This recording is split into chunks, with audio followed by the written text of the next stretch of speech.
Assalamualaikum. Waalaikumsalam. Ya, silakan dulu ketua kelas untuk bisa menyiapkan diri dulu. Duduk siap, doa mulai. Bismillahirrahmanirrahim.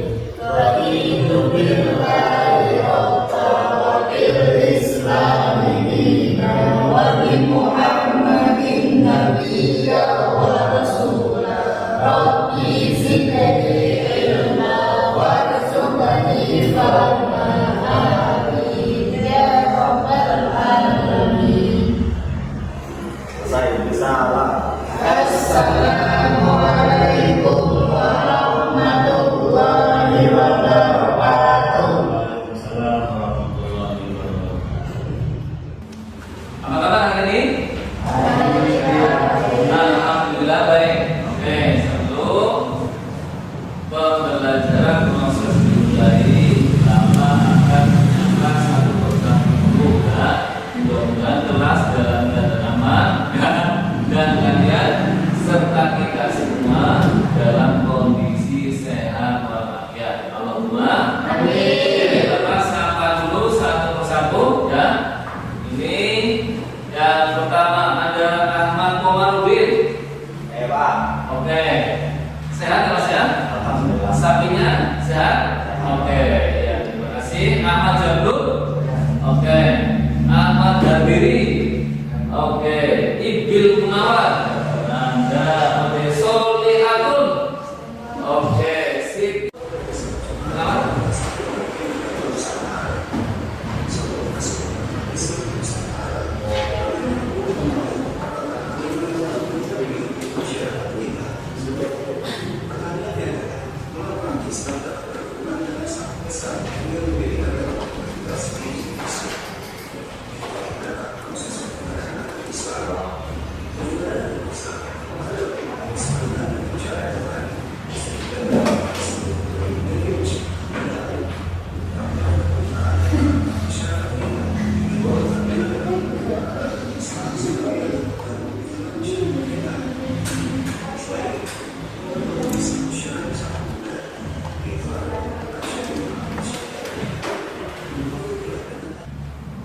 Saat kita mempelajari tentang daripada bab ini adalah supaya apa? Kita penting untuk memahami ya, penting untuk memahami daripada peran sejarah daripada tokoh penyebar agama atau ajaran agama Islam yang ada di Indonesia ya, di Nusantara ya.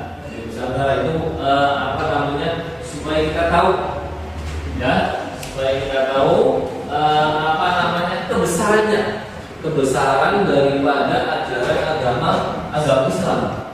Tadi di awal disampaikan kok bisa, kenapa Islam bisa dengan mudah diterima ya, mudah diterima di ini dan kita akan mempelajari ya, mempelajari tentang bagaimana kita meneladani daripada peran para ulama penyebar ajaran Islam di Indonesia ya, peran para ulama.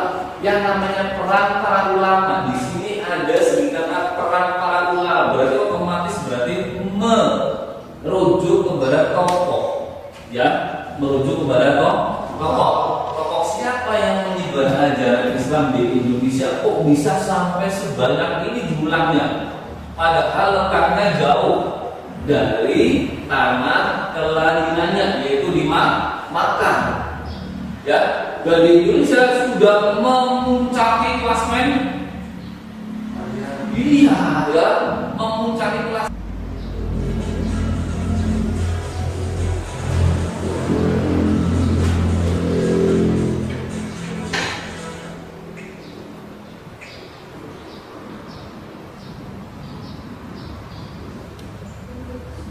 Assalamualaikum warahmatullahi wabarakatuh. Yang akan kita bahas kali ini itu yang kelima. Ini Pertama dari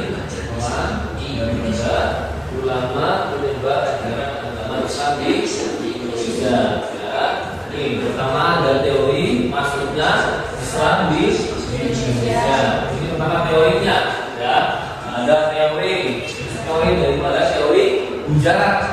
Ya, berjalan ini oleh Profesor Dr. Esnabergen. Ya, Esnabergen. Kemudian terlihatlah oleh Profesor Dr. daripada dia. Nah, yang berikutnya ada teori Persian oleh Profesor Dr. Hussein Jaya. Setelah tadi melihat pertanyaannya, ya, apa yang sudah bisa kalian lihat, kemudian nanti bisa didiskusikan, ya, bisa didiskusikan terkait peran daripada ulama yang ada di Indonesia lewat jalur mananya dan menggunakan beberapa teorinya. Teori apa saja tadi sudah disampaikan, ya, sangat gamblang dan sangat jelas sekali. Kemudian nanti, ya, bisa disampaikan juga, ya, disampaikan dalam diskusi dan nanti hasilnya bisa disampaikan di depan. Gitu, oke? Silakan untuk bisa membagi kelompoknya, ya, menjadi beberapa kelompok diskusi. Ayo, silakan bisa buat untuk kelompok-kelompoknya. Silakan.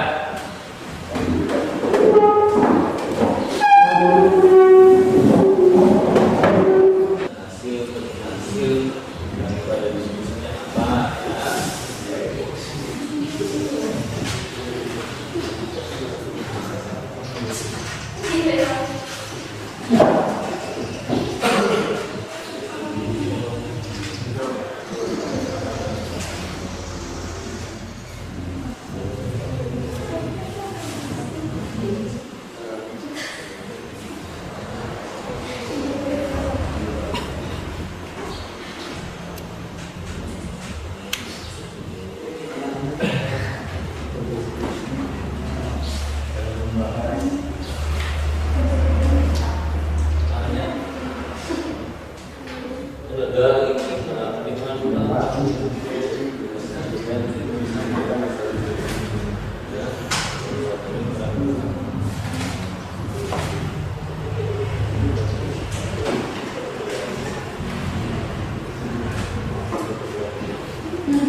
Berarti misal tadi kan Bapak sampaikan ya, ada tokohnya, ya enggak? Ada tokohnya. Selain ada tokohnya di awal disampaikan, ada yang langsung teori perkembangan Islam di Indonesia, teori apa saja, ya enggak? Ada teori Buddha, teori Persia, teori Cina, teori Mapa, itu disampaikan. Oke, itu disampaikan teori-teorinya itu di kelas tadi itu, ya, teori-teorinya. Ya, belajar tentang itu mana itu sudah gampang, mudah sekali. Sudah selesai itu, sudah gampang sekali kan itu lah, ya. Nggak usah mikir, ini bisa sendiri, ya. Nggak usah mikir sekali. Ada teori, ya, ini, ya, teori apa namanya? Teori kondisi awalnya ada kondisi masyarakat agama. Warahmatullahi wabarakatuh.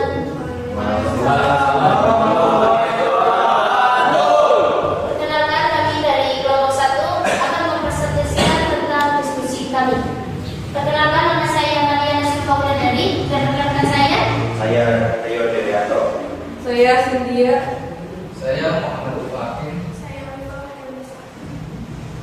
Di sini saya akan menyampaikan gambaran perkembangan penyebaran agama Islam di Indonesia. Yang pertama, kondisi masyarakat Indonesia sebelum datangnya Islam, yaitu kondisi sosial budaya, kondisi agama atau kepercayaan, dan kondisi perkembangan kebudayaan Hindu-Buddha. Yang kedua, masuknya agama Islam. Menurut para sejarawan, teori-teori tentang kedatangan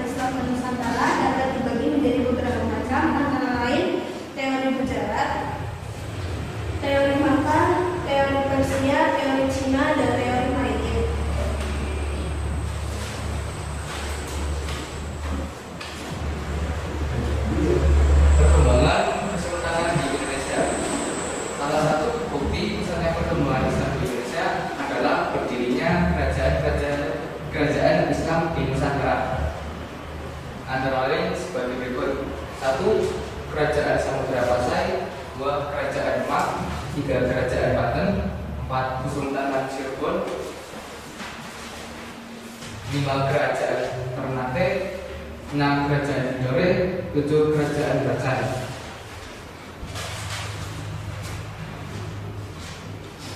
Tokoh penyebaran ajaran Islam di Indonesia: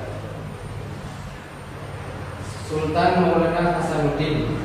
Sebelum agama Islam berkembang di Banten, masyarakat Banten masih hidup dalam tata cara kehidupan tradisi prasejarah. Dalam abad-abad permulaan Masehi, ketika agama Hindu, arca-arca yang bersifat Hinduisme dan bangunan keagamaan lainnya. Sekitar permulaan abad ke-16, di daerah pesisir Banten sudah ada kelompok masyarakat yang menganut agama Islam. Penyebarannya dilakukan oleh salah seorang pemimpin Islam yang dikenal sebagai wali, berasal dari Cirebon, yakni Sunan Gunung Jati, dan kemudian dilanjutkan oleh putranya Maulana Hasanuddin untuk menyebarkan secara perlahan-lahan ajaran agama Islam daerah Banten. Sultan Maulana Hasanuddin sangatlah berpengaruh dalam penyebaran Islam di Banten karena beliau adalah seorang sultan yang pertama kali.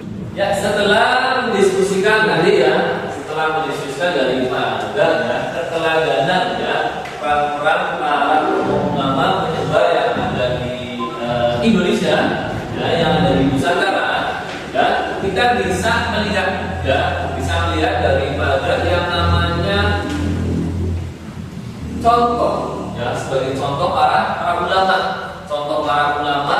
yang bisa dibandingkan dengan orang-orang masa kini.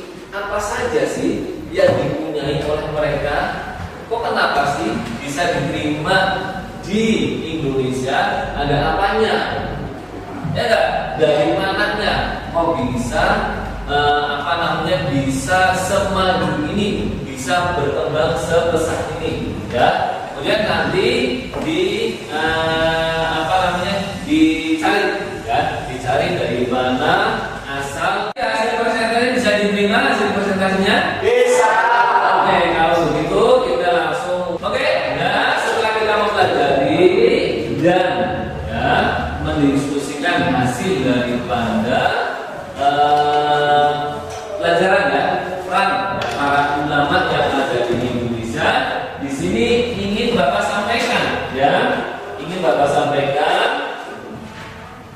sikap keteladanan. Sini ya, sikap keteladanan apa yang menginspirasi kalian? Iya. Hidup sederhana, Pak. Hidup sederhana. Yang lain bagaimana? Ada lagi? Ya? Sabar. Oke, sabar. Sederhana, sabar. Ada lagi? Hidup sederhana, sabar. Ada lagi? Amanah, Pak. Amanah. Iya. Gigi dalam berjuang. Gigi dalam berjuang. Oke, itu masuk semua ya. Terima kasih ya. Kemudian yang berikutnya di sini ya. Apa yang paling menarik?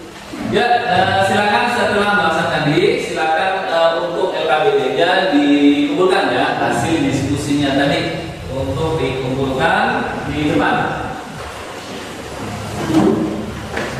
Ya.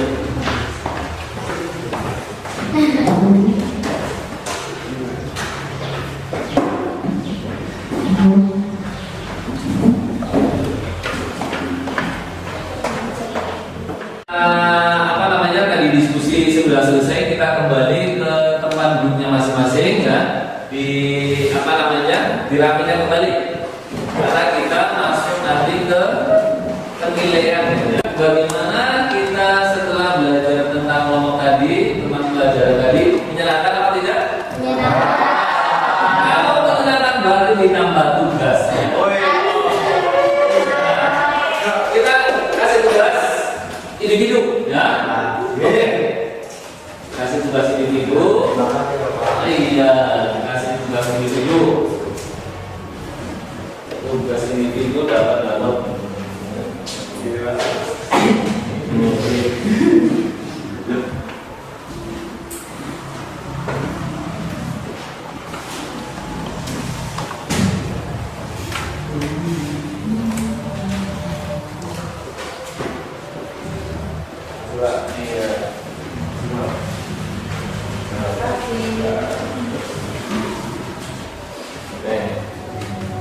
silakan bisa dikerjakan ya, tugasnya bisa dikerjakan.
Oke, silakan yang sudah selesai bisa dikumpulkan tugasnya, ya.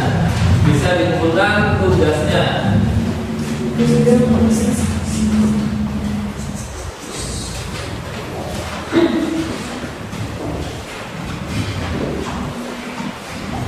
Ya, bisa dikumpulkan tugasnya.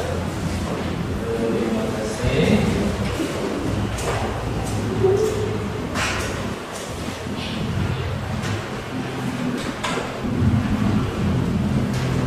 Setelah kita mempelajari tentang ini ya, nanti Bapak amati dulu ya, lihat daripada hasil kerja individu kalian setelah melihat hasil kerja kelompoknya tadi gitu ya. Kemudian nanti kita akan belajar untuk bab berikutnya ya. Bab berikutnya di materi tentang tokoh penyebar Islam ya, tokoh-tokoh daripada penyebar agama Islam yang ada di Nusantara, yang sifatnya itu bukan secara umum, tapi sifatnya secara khususnya ada tokoh-tokohnya. Ya, kita belajar tentang tokoh-tokohnya. Mungkin itu saja ya yang bisa kami sampaikan. Silakan untuk bisa disiapkan untuk berdoa ya. Begitu ya, silakan. Siap berdoa. Bismillahirrahmanirrahim. Wal asri innal insana lafi khusrin illal ladzina amanu wa amilus solihati wa tawassaw bil haqqi wa tawassaw bis sabr. Rabbana atina fid dunya hasanah wa fil akhirati hasanah wa qina adzabannar. Amin. Baik, bisa. Assalamualaikum warahmatullahi wabarakatuh. Waalaikumsalam warahmatullahi wabarakatuh.